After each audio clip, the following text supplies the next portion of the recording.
Entonces, la galactosa, ¿saben cuál es el origen? Entonces, esta galactosa tiene que estar formada en glucosa. Entonces, notamos acá que la presencia del indifosfato de glucosa es un intermediario de reciclado en la conversión de galactosa en glucosa. Pero esto lo vas a entender tú porque en la primera clase del lunes te dije cómo es la galactosa y cómo es la glucosa. Y te dije que la galactosa es un epímero de la glucosa. Por lo tanto, se necesita una epimerasa para que cambie la posición del carbono 4. Si el alcohol está a la derecha en la glucosa, en la galactosa está a la izquierda. Y si es la fórmula de Haworth, la piranosa, el carbono 4, el alcohol de la glucosa está hacia abajo, pero la galactosa está hacia arriba.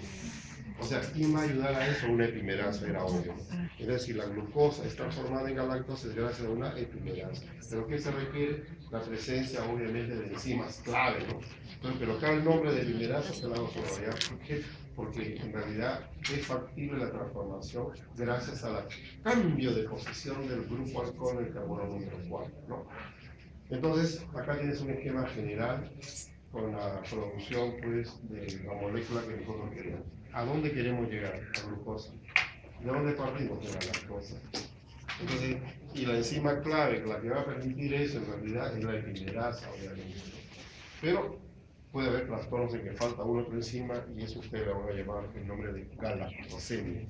Entonces, van a hablar con el doctor Bravo sobre la galactosemia. Él es encargado de hablar todos los trastornos que se dan a nivel del metabolismo de carbohidratos, ¿no? Pero acá está la parte de bioquímica básica en la cual tiene que ser activada por ganancia del grupo fosfato acá. Por lo tanto, hay una galactoquinasa que va a intervenir. Entonces, el doctor Bravo te dice que hay casos en que el niño nace con defecto en esta enzima galactinasa, ¿no? Pero no es posible, pues, que se active la molécula para su transformación. Acá tienes la transformación importante, el UDP, pero acá tienes una uridiltransferasa que puede faltar. Entonces, hay casos de que falta esta enzima y tampoco será posible la incorporación de esta molécula para su transformación. Por último, aparece la epimerasa que yo quería. Entonces, mira con cuidado. Si la lactosa, el alcohol está arriba, en la glucosa el alcohol está abajo. Entonces se transforma la lactosa en glucosa para su utilización. Esa es la primera. Si falta esto, entonces va a haber un trastorno que se conoce como galactosemia, y ya la parte clínica va a hablar con el doctor Bravo, que es el especialista en estas cosas.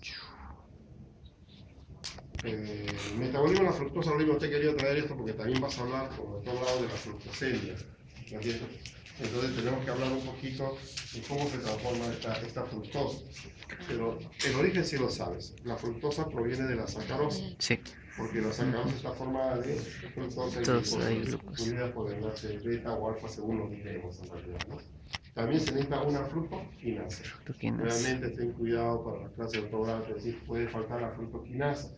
Por lo tanto, no se activa el proceso. Va a haber una aldolasa, y si no hay la aldolasa, otro problema para la fructosemia, para explicar la fructosemia. Entonces te van a hablar de casos en que falta la fructoquinasa o que falta la aldolasa. Pero para esto es importante la aldolasa, que se rompa la molécula en hidroxacetonas-fosfato y gliceraldehído, como tú lo recuerdas bastante bien, ¿no? Este gliceraldehído no dice gliceraldehído fosfato, si te das cuenta, no dice, solamente dice gliceraldehído. En la vía glicolítica, ¿por qué decíamos gliceraldehído fosfato y dihidroxacetonas-fosfato? Porque la molécula que se rompía en dos en la etapa de desdoblamiento es la fructosa 1,6-difosfato. Míralo acá, es la fructosa 1-fosfato. ¿Me entiendes? En la vía glicolítica era la fructosa 1,6-difosfato. Esa fructosa 1,6-difosfato, por acción de la aldolasa, lo rompía en dos triosas y te quedaba gliceraldehído de fosfato y dihidroxacetona-fosfato. Entonces tenía dos triosas. Acá no hay dos triosas, míralo con cuidado. ¿Ve? Esta es una dihidroxacetona-fosfato, pero acá no hay fosfato. Entonces acá tiene que haber una transformación al glicerol, que es un alcohol, y una quinasa le va a incorporar fosfato para que recién pueda hacer esta molécula si tú lo quieres, ¿no? Y a partir, mira con cuidado, a partir de esta molécula de dihidroxacetona-fosfato y esta molécula que se va a transformar en gliceraldehído fosfato, recién puede formar glucosa. ¿Por qué? Porque hay dos enzimas claves de la gluconeogénesis que van a intervenir al cuadro. En este caso, recuérdalo bien, es como a partir del glicerol. ¿Te acuerdas que te dije? Entonces, si voy a llegar a glucosa, eso se va a llamar gluconeogénesis. ¿Está bien? Entonces van a intervenir dos enzimas, las dos últimas, las 3 y la 4 de mi lista, ¿no es cierto? La fructosa bifosfatasa y la glucosa 6-fosfatasa son las que se va a necesitar como dos enzimas claves y se va a producir la glucosa. Entonces, a partir de fructosa se puede formar glucosa, eso es cierto. Entonces, es el metabolismo de la fructosa. Entonces, acá tengo un alcance que si se oxida la dihidroxiacetona fosfato y se origina lactato, eso se llama fructólisis, se llama eso, ¿no? Nosotros hablamos de glucólisis. Y acá tiene fructólisis que hemos utilizado, ¿no? Por los espermatozoides, ¿no? Entonces, en el líquido seminal, los espermatozoides van a conseguir como fuente energética a nivel de todo su recorrido, como fuente energética, no glucosa, sino fructosa. De esa manera evitan la competencia y ellos tienen fructosa para poder obtener ATP, ¿no? Y poder funcionar con facilidad en su capacidad de movimiento, ¿no? Con eso hemos terminado la lactosa y fructosa en sus vías transformaciones con la vía gluconeogénica en esta última dimensión. Y para terminar esta parte nos faltaría glucógeno. ¿Qué sabemos de glucógeno? Es un polisacárido de reserva que se acumula fundamentalmente en todos los tejidos hay glucógeno, fundamentalmente en hígado y en músculo, sabemos, ¿no? Es un polisacárido muy parecido a la amilopectina, o sea, cadena ramificada. El enlace es 1,4, pero en el punto de ramificación es 1,6. Y los extremos que quedan se llaman extremos no reductores, habíamos quedado así.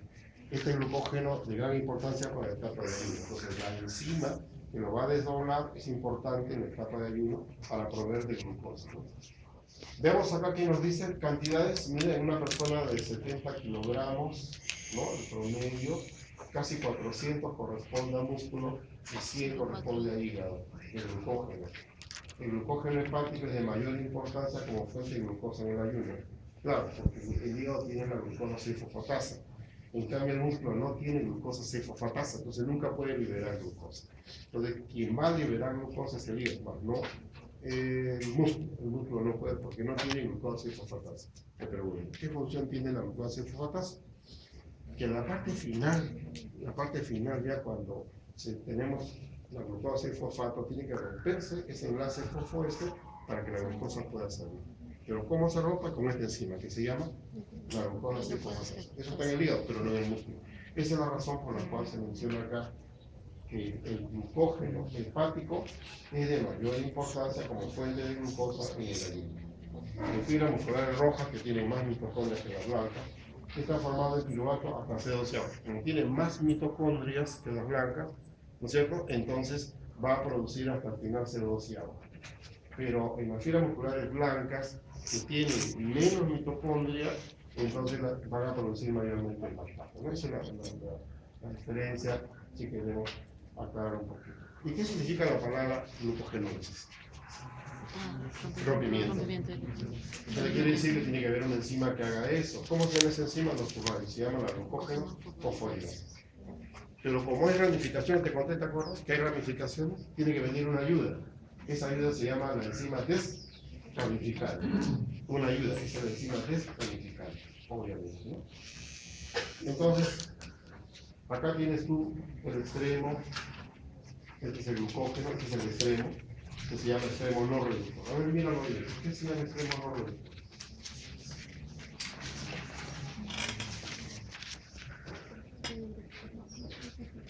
Claro, el carbono está acá, ya no funciona. Entonces acá ya no es posible que tenga el poder reductor, el extremo no reductor. ¿Entiendes? Entonces, cuando se corta acá, va a salir una glucosa fosforilada. Míralo bien. ¿Ves? Mira, la glucosa se rompe acá, pero sale una glucosa fosforilada. Entonces, esta actividad no se puede llamar hidrolasa. ¿Me entiendes? No se va a inscribir un proceso hidrolítico, porque no interviene el agua. El agua no interviene acá. Interviene el fosfato. Por eso que este proceso se llama fosforólisis. A diferencia de hidrólisis, acá es fosforólisis, porque el fosfato se incorpora y se forma la glucosa 1-fosfato. Si yo tengo glucosa 1-fosfato, una enzima isomerasa la va a transformar en glucosa 6-fosfato. Y si tengo glucosa 6-fosfato, esta va a entrar en la vía glicolítica fácilmente. ¿Entendiste? Entonces, si yo tengo glucosa 1-fosfato y formo glucosa 6-fosfato, entonces se va a ver el consumo de un solo ATP en la vía glicolítica. Porque cuando yo parto de glucosa, ¿entiende? La vía glicolítica hay un gasto de 2 ATP. Pero acá no, porque acá la glucosa que sale del glucógeno ya está fosforilada. Entonces va a haber consumo de un ATP menos, ¿no? Entonces la idea es que se produzca un rompimiento, ¿no? Y el rompimiento pues se da liberándose la glucosa, ¿no? Se va la glucosa, pero llega un momento en el cual nos quedamos con un problema acá, ¿ves? No estamos con cuidado. Entonces la glucógeno fosforilasa ya no puede, ya no es posible que pueda seguir rompiendo, porque acá encuentra una ramificación. Entonces esto de acá va a ser transferido, observa con cuidado, es transferido a este extremo, y luego ya la enzima desramificante en su segunda versión puede romper el enlace 1,6. Una vez que se rompe este enlace, entonces la glucógeno fosforilasa puede seguir trabajando, pero mira con cuidado. La desramificante sí es una hidrolasa, míralo por qué, míralo con cuidado. Está interviniendo el agua, los elementos del agua. En cambio, en este caso interviene el fosfato. ¿Notas? Sí. No interviene agua. Este proceso se llama fosforólisis, con producción de glucosa 1-fosfato. Pero este proceso es hidrólisis, porque interviene el agua. Entonces la glucógeno fosforilasa hace fosforólisis, un mecanismo por fosforólisis. La enzima desramificante tiene una versión de transferencia en primer lugar, ¿no? Funciona como transferasa en primer lugar y luego como hidrolasa en segundo lugar. Y luego tenemos una molécula para seguir siendo desdoblada. ¿Lo entendiste o estuvo confuso eso? Como el glucógeno tiene ramificaciones, tiene que haber una enzima desramificante que lo haga. Pero para eso primero hay una transferencia, una actividad transferasa. Como lo ves a color, yo creo que se entiende. Sí.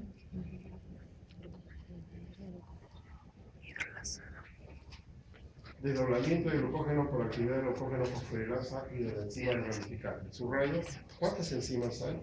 2 que recordar. 1, glucógeno fosforilasa por un mecanismo de fosforólisis, y 2, la desramificante por un mecanismo de hidrólisis, ¿no? Primero transferasa y después hidrólisis. ¿Ahí estamos? ¿Sí? Por lo tanto, cuando se produce el desdoblamiento de glucógeno, te va a quedar una glucosa libre, ¿no? Con fosfato, el carbono número 1. Entonces, esta glucosa puede ser glucosa y fosfato, por supuesto que sí. Y si yo tengo glucosa y fosfato, y se libera el fosfato, ¿cómo se llama la enzima que hace eso? Pone el nombre acá. La enzima número 4 de la vía gluconeogénica que se llama la glucosa 6 fosfatasa. Pero si estamos en hígado, entonces tenemos la glucosa 6 fosfato formada acá. La glucosa 6 fosfatasa es la que va a permitir la salida por fin de la glucosa para su actividad, ¿no? Ahí está. Otro esquemita. ¿Cómo le entiendes el esquema? Tradúcelo tú solo. ¿Qué está pasando acá? No resultó. Entonces va a cortar. Ya lo cortó, mira, ya sabía. Actividad. Pero acá hay un problema. Enlace 1,6. Se va a transferir y ahora sí se libera. Por una actividad hidrolítica. Se libera la glucosa. Entonces la enzima desramificante hace ese proceso. El enlace 1,6 lo rompe y se va a la glucosa. Entonces el proceso de la glucogenólisis creo que quedó más claro ahora, ¿no? ¿Sí? ¿Y qué cosa es la glucogénesis? La formación de glucógeno. Entonces este es postpandrial. Pues inmediatamente le pregunto, ¿qué enzima se requiere acá? Acá necesitamos una glucogenosinasa. El sustrato, ¿cuál va a ser? El glindifosfato de glucosa, parecido a la galactosa que mencionamos hace un ratito. El glindifosfato de glucosa.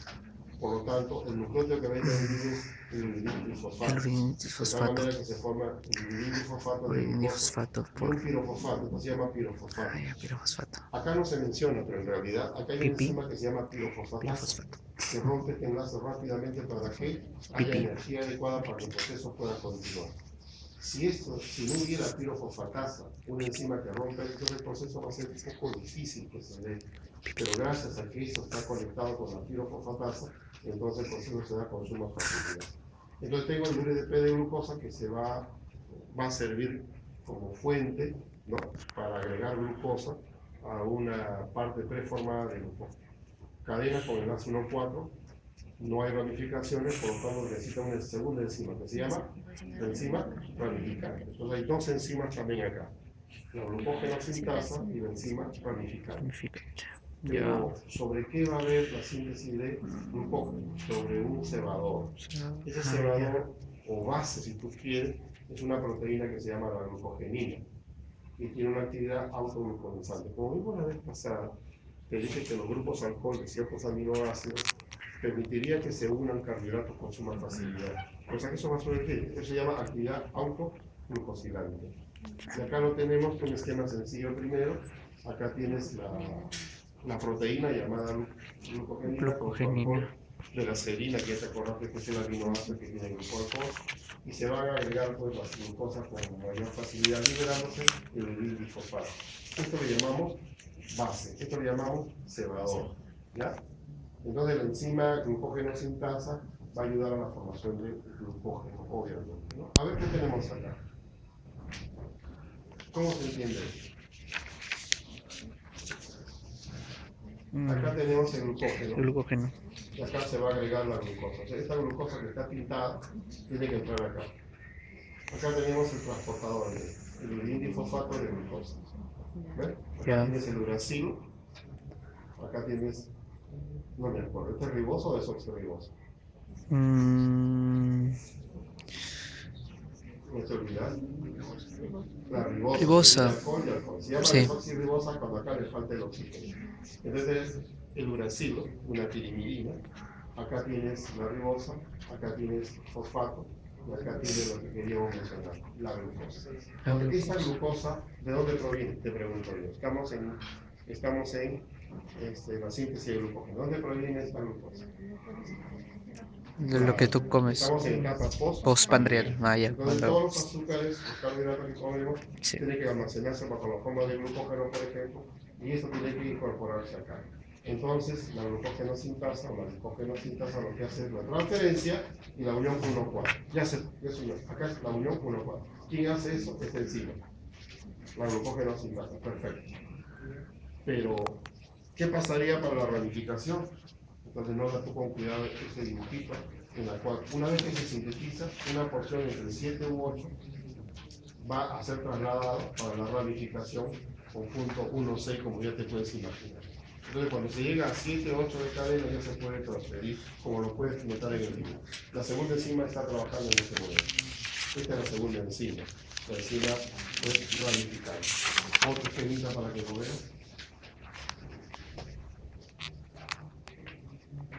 Acá está el núcleo para el cebador. Observa tú con cuidado. ¿A dónde va a ir este grupo? 2, 4, 6. ¿Dónde va a ir? Acá. Acá va a ir. Yo te pregunto, ¿qué carbón está acá? ¿Qué número de carbono está acá arriba? El 6. Por lo tanto, el enlace es 1, 6. No 6. ¿De acuerdo? Es una enzima que se llama ramificante. Que permite el enlace 1, 6, ¿no? Que acabamos de mostrar. ¿Cómo se regula esto? A través de un mecanismo de hormonal se regula esto, ¿no? Cualquier posibilidad que te aumente el AMP cíclico, ¿entiendes? Entonces va a activar una proteína quinasa, como te dije ayer. Si hay AMP cíclico, el día de ayer te estoy hablando, es que gracias al glucagón desencadena la posibilidad de que a partir del ATP se pueda formar el AMP cíclico. ¿Te acuerdas de eso?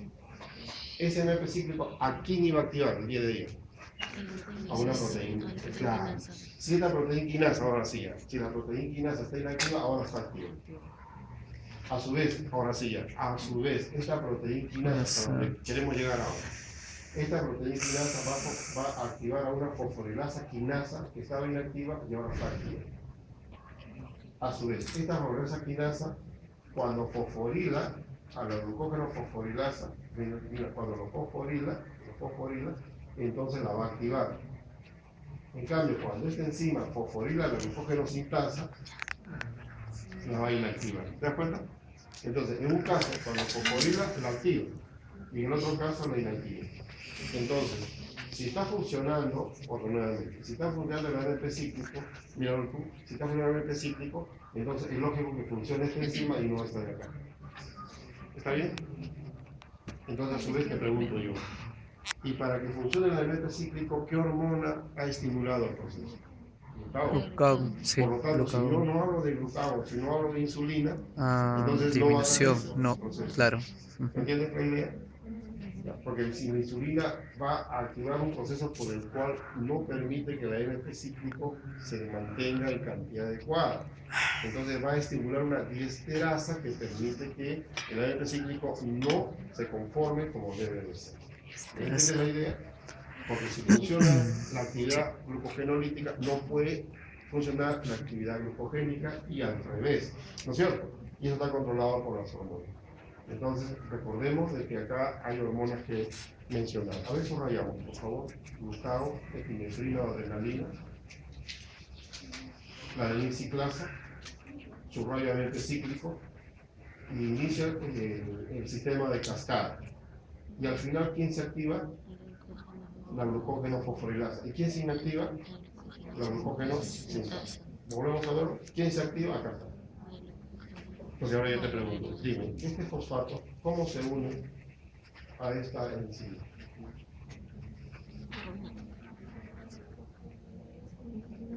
Porque este es un ácido, el ácido fosfórico. ¿Con quién se une? Con alcohol. ¿De qué aminoácido? Serina. Serina. ¿Me entiendes? Entonces se forma un enlace fosfoéster. Serina. Entonces, ¿es factible que el fosfato entre? Claro que sí, pues la proteína tiene serina para eso precisamente. Membrana. Esta es la membrana celular. Este es un receptor para el caso de adrenalina, ya que estamos hablando de un combustible para la carrera, para el ejercicio, para el vuelo, como dice acá en la sala que supone, ¿no? O para nosotros que si hay un temblor, tú sabes que yo salgo disparado. Ustedes no sé cómo van a salir, pero yo salgo disparado. Yo el primer piso, acá va a funcionar la adrenalina. Yo sé que me voy a volver pálido. Lógico, voy a volver pálido. Yo sé que mi vista va a tener una mayor posibilidad de radio. Yo voy a ver, no me voy a tropezar. No me tropiezo. Estoy seguro que voy a bajar en grandes zancadas, porque la adrenalina me va a permitir todo eso. Va a permitir que se contraigan los vasos para darle mayor oxigenación al cerebro y al cuerpo. ¿Me entiendes? Eso es la adrenalina. Pero si en lugar de adrenalina pongo glucagón, estamos hablando del ayuno. ¿Me entiendes? Pero uno y otro, ¿a quién estimulan? A la proteína C. ¿Me entiendes la idea? Uno u otro, en circunstancias diferentes, pero te estimulan a la proteína. A su vez esto estimula el lactociclasa. A su vez esto, el ATP lo transforma en ADP cíclico. ¿Me entiendes la idea? Si en este esquema pongo insulina, borro eso. Y te voy a poner receptor de insulina. La insulina lo que no va a permitir, lo que se cree, porque no totalmente notado, pero hay bastante indicios que por diesterasa no permite que se forme esto. Pero si este ya está formado, ¿a quién activa? A una proteína quinasa. Entonces la proteína quinasa acabamos de ver que va a fosforilar a la glucógeno fosforilasa, ya está activa ya. Entonces el glucógeno que está acá va a dar glucosa. ¿Pero qué glucosa da? Una glucosa fosforilada, la glucosa 1-fosfato. Rápidamente se transforma en glucosa 6-fosfato. Y la glucosa 6-fosfatasa se va a transformar, va a romper esto, va a dar glucosa y eso va a servir glucosa como una fuente energética, ¿no? Entonces, ¿quién es el receptor? Perdón, ¿qué necesita en este caso la adrenalina? ¿Qué necesita un receptor en el hígado, que es una proteína? ¿Qué desencadena acá? Desencadena una actividad de la proteína G, dependiente del GDP. Dependiente del GDP. Acá está. Y la enatociclasa es la enzima que transforma el ATP en ADP. MP cíclico. ¿Y qué sucede eso? Mira, el ADP cíclico va a activar a una proteína quinasa que en su forma inactiva, que no trabaja, se vuelve activa. A su vez, esta proteína quinasa activa, cuando fosforila a la fosforilasa quinasa inactiva, la vuelve activa. A su vez, la fosforilasa quinasa, porque siendo así quinasa, va a transferir fosfato a la glucógeno que estaba inactiva Sí. y se vuelve activa. Activa. Pero al fosforilar a la glucógeno sintasa, la inactiva. Míralo con la inactiva. ¿Ya? Como yo te dije el día de ayer, hay casos en los cuales, pues, cuando existe una transferencia de fosfato, la va a activar el proceso o la va a inactivar el proceso. A ver, me vas a hacer recordar esto, por favor, de la clase de ayer.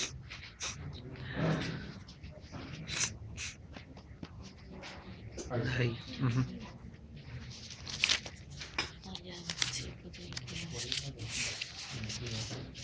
Fosfato deshidrogenasa.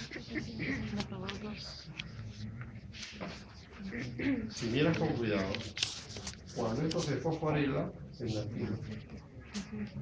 Cuando se fosforila esto, se inactiva. La glucógeno fosforilasa, cuando se fosforila, se activa. Por eso, ¿te acuerdas que te dije ayer? No siempre es así.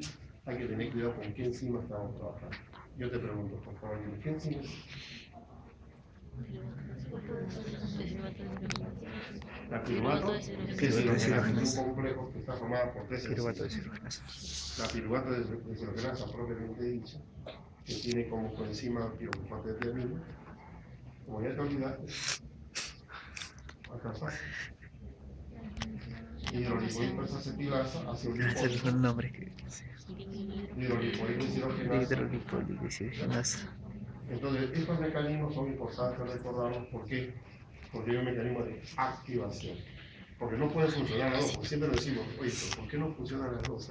Porque no puede ser así. Pues si funciona el glucogenol y no puede ser. Pero ¿cómo se regula? Acá está la regulación. ¿Cómo se regula si es tan fino? Es bien fino, mira, porque tiene que haber un receptor de membrana. Tiene que haber un receptor de membrana. Si no, es imposible. Tiene que haber un receptor de membrana. Entonces, ese receptor de membrana es el dirimente acá, ¿no? Porque va a activar a una y el otro se inactiva. Bien. Cuando las enzimas no se sintetizan por error genético, entonces aparecen enfermedades. Enfermedad de von Gil, que te recomiendo que leas. Falta, yo te pongo acá simplemente, falta la glucosa C-fosfatasa, hígado, mucosa intestinal y riñón. Por lo tanto, nuevamente, esto lo vas a ver con el doctor Bravo, la parte clínica, pero yo quisiera preguntarte, ¿qué funciones tiene esta enzima? A nivel de hígado. Es la que saca el fosfato para que la glucosa se libere. Por lo tanto, ¿cuál es la consecuencia? Que se acumula glucógeno. Exactamente. Son enfermedades de almacenamiento de glucógeno. Se almacena. ¿Ya? Entonces, si se almacena glucógeno, entonces la cantidad de glucosa en sangre disminuye. Por lo tanto, vamos a hablar de una Hipoglicemia. Enfermedad de Pompe, aclara con cuidado. Ausencia de una glucosidasa a nivel del lisosoma. Por lo tanto, ¿dónde se Cardiomegalia. acumula el glucógeno? En el lisosoma. Eso va a trastornos a nivel celular. Celular.